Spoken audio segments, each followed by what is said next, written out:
Valve just answered a lot of our big questions about the Steam Machine, and most of the answers are pretty good. How's it going, everyone? As always, my name is Jimmy Champagne. This is Deck Ready, my channel all about Steam hardware. I hope you are having a great week playing a ton of video games. Subscribe to the channel, set your notifications to all, but let's cut to the chase on this one and start answering some questions because Valve has been so quiet up until now, and they're actually giving us some pretty good info. First of all, they've launched a dedicated blog for Steam hardware, which is good. We'll talk about that in a minute, but the first thing that they address is the release timing and price. And what they say is when we announce these products in November, we planned on being able to share specific pricing and launch dates by now. But the memory and storage shortages you've likely heard about across the industry have rapidly increased since then. The limited availability and growing prices of these critical components mean we must revisit our exact shipping schedule and pricing, especially around Steam Machine and Steam Frame. Our goal of shipping all three products in the first half of the year has not changed, but we have work to do to land on the concrete pricing and launch dates that we can confidently announce. Being mindful of how quickly the circumstances around both of those things can change, we will keep you updated as much as we can as we finalize those plans as soon as possible. And then they say that in the meantime, they've launched this blog to be like an FAQ source because people obviously have a lot of questions about the Steam hardware because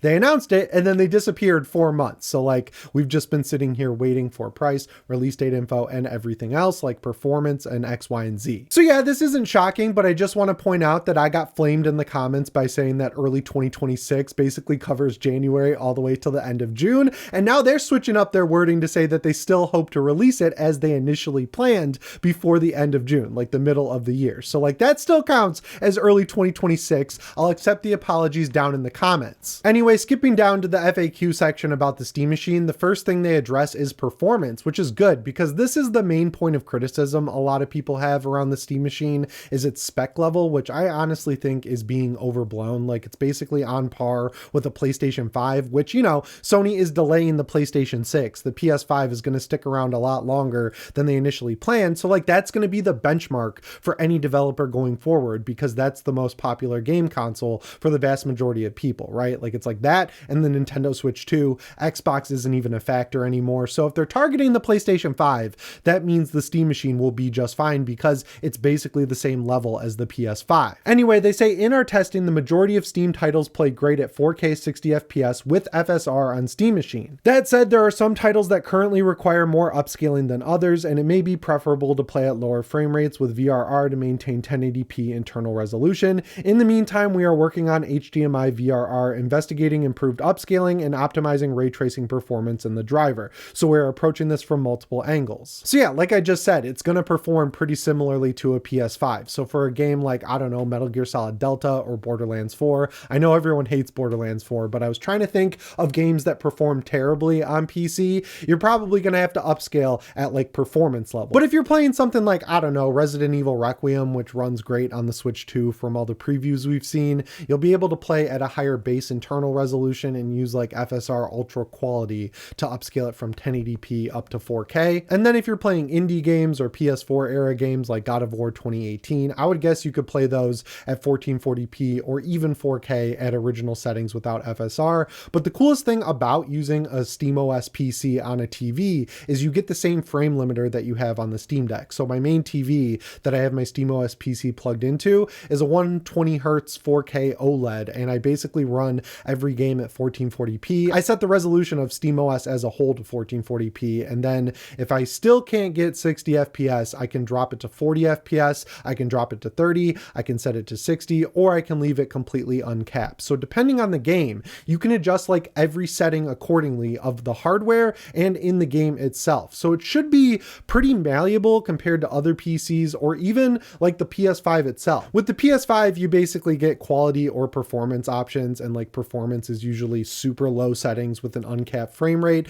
and then quality is the maximum settings it can run at to still get 30 FPS. I think that's fine, but obviously it's a lot more fun on PC to be able to figure out the exact perfect settings combination for what you want to do, right? Like if you want 60 FPS in an Unreal Engine 5 game that's not finished when they release it, you can drop the settings pretty low. You can activate FSR all the way up to performance or ultra performance. Like you can do what fits you. Whereas I personally would find that middle ground where I'd set it at like medium level settings and hope it runs at 60. If it doesn't, I'll lock it to 40 and it won't be uncapped flying all over the place because I don't want to use VRR or something like that. So as I've been saying for a long time now, if you have a PC with a 5080 in it, or you have a 9070 XT PC like I do, this is not going to be a great option to completely replace that. But if you're someone who's on console and you want to get into PC gaming, or you want another PC to plug into your TV or keep in another room, or you have another desk in your house, this is going to be a great supplementary option for you to expand your PC empire within your home. But if you're someone who's just getting into it for the first time, it's going to be a great entry-level device that should last you a long time, because as I said,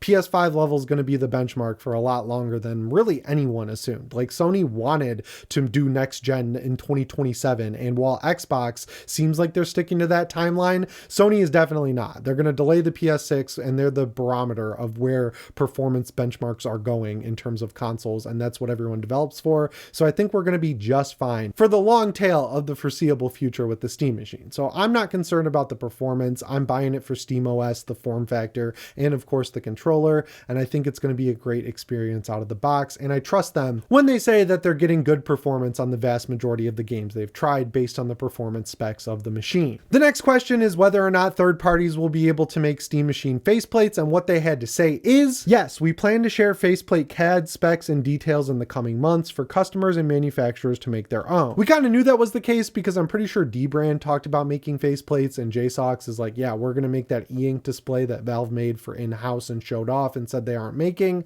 but it's good to hear that you can do it yourself or rely on a third-party manufacturer. It's like a better version of what happened with the PS5 when that came out and it was an ugly-ass monstrosity and people were like, I need black faceplates so I don't have to see this glaring white obelisk sitting on my TV stand. People looked at it, did the math, and figured out how to make third-party faceplates, but Valve is just giving away the files so you can get the exact measurements and everything correct and make sure it'll actually fit on the device, unlike a lot of the Etsy plates that people were buying for PlayStation 5, which would shoot off and fly across the room randomly because they had too much tension. And then this next question they answered is really interesting. The question is, what will be upgradable by the user on the Steam Machine? And what they had to say is, Steam Machine's SSD and memory will both be upgradable. So I knew that the SSD would be upgradable because in all the trailers they showed that you can pop off the SSD tray and like swap that out. That's cool. You can increase it from 1 terabyte or 512 gigs up to whatever you have lying around your house, because I don't think anyone's buying a new SSD these days with the prices that they're throwing down at Micro Center. But I'm 99% sure that back when it was announced, everyone was complaining about the RAM being soldered in. So if that is a change that they made, that's a positive change. Again, just like with SSDs, I mean, the prices are absolutely insane on RAM. So like,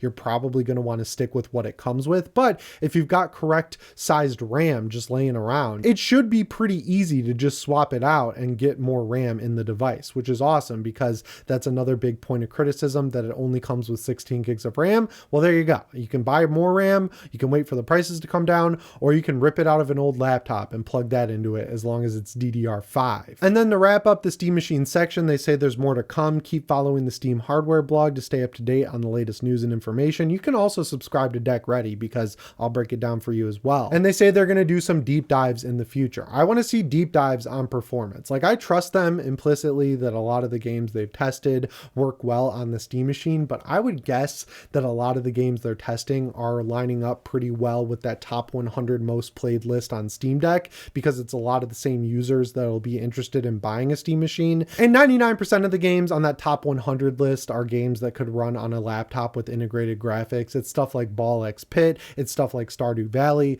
Mega Bonk. You know, they're games that are really fun to play and are super addicting, but don't necessarily need the graphics or CPU horsepower that you would think of when you're talking about plugging a console style PC into your TV. I want to know how games like Metal Gear Solid Delta perform. I want to know how games like Arc Raiders perform, because that's a really good game to play multiplayer wise on Linux, because it's one of the only great multiplayer games that doesn't have anti-cheat issues. Speaking of anti-cheat, that was something that was left unaddressed. I know that it's going to be a difficult sort of uphill battle for them to figure out these anti-cheat issues with all these different publishers, because they all seem to want to block off Linux, but Linux is growing all the time. It's above 3%, and that's always been the metric that you'd always hear about. Like, when Linux user share goes to 3%, that's when all these publishers will start having conversations around anti-cheat and all that stuff. So like, now that we've hit that metric, I think it would be good if Valve kind of sat down and said, look, we're talking to publishers, we're talking to the anti-cheat makers, we're telling them that we'll make sure anti-cheat is something worth investing in, and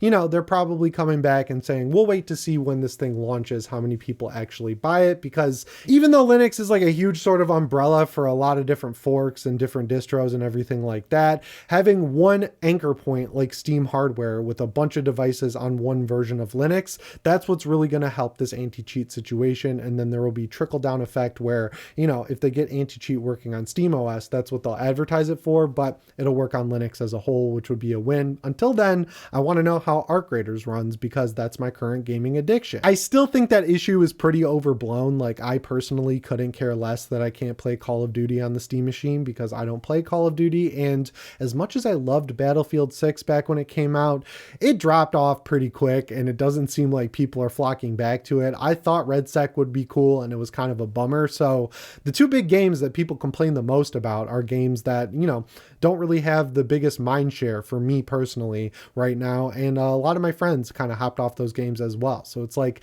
a problem that ultimately solved itself, because the games I am playing multiplayer wise, the Outlast Trials, Dead by Daylight, and of course Arc Raiders, those all work fine on Linux. And the vast majority of the top 10 most played games on Steam work on Linux. It's like 3 out of the top 10 that have issues. 7 out of 10 work fine. And going back to the whole delay situation, I think it kind of sucks that they had to delay it, but like, it's the most understandable delay ever. At least we have a direct reason we can point to. I hope that resolves pretty quickly, because if they get to the 6-month mark and they're like, we got to release this thing, they're going to have to increase the price if they can't figure out how to get these components cheaper, right? And thankfully the price probably won't be an outlier, in the sense that like everything's price is going to go up if it's using RAM or an SSD. So like the PS5, the Xbox Series X, pre-built PCs, the Nintendo Switch 2, anything like phones as well. All those prices are going to go up because they're all using the same component. So if the Steam machine has to come out at a higher price than Valve initially wanted, then it's not really going to look all that bad or be an extreme outlier, because everything else will have increased price by then. That's a bad silver lining though, because you want it to be at a fair price point objectively. You don't want it to be at a fair price point relatively, because it just sucks, right? It's like hardware that's on the level of the PS5, which came out in 2020. You'd want it to at least be around that price point where it currently is at worst, because the PS5 has not dropped in price. It's actually increased in price over the past 5 years. So yeah, that's all the info on the Steam machine. They also shared some stuff about the Steam frame that I'll go through pretty quickly. The first thing they answered is whether or not the Steam frame will support streaming services. They're like, it comes with a built-in browser, which is interesting, because as far as I'm aware, SteamOS doesn't have a built-in browser. It tells you to install Chrome when you go over to non-Steam apps. It's like, hey, do you want me to download and install Chrome? You're like, yeah. So I hope that browser makes its way over to SteamOS, but they say that should work in theater mode with any streaming service you want. You just go to netflix.com or hbomax.com or youtube.com,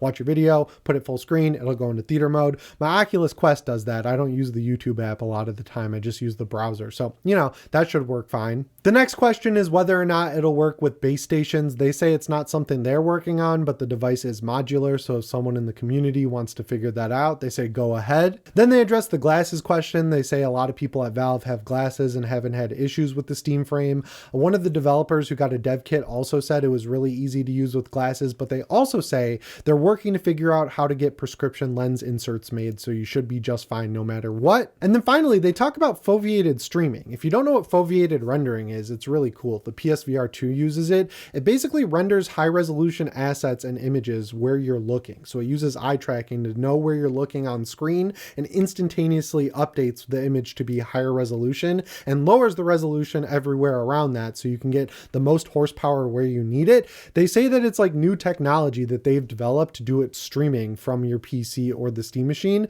So you should be able to get the highest graphics level possible without dropping the frame rate too much, or if at all. That sounds cool. I'm pretty excited for the Steam frame. So yeah, that about covers the blog post from Valve. I recorded a video earlier today. I edited it. I uploaded it to the channel. I was about to post it about AMD saying that Valve was still on track. I was so excited. Now I gotta go delete that video, but it's for a really good reason, so I'm not complaining. Anyway, guys, I gotta go edit this and post it, so I hope you're having a great night. As always, my name is Jimmy Champagne. I'll see you in the next one. Thanks for watching, and shape on.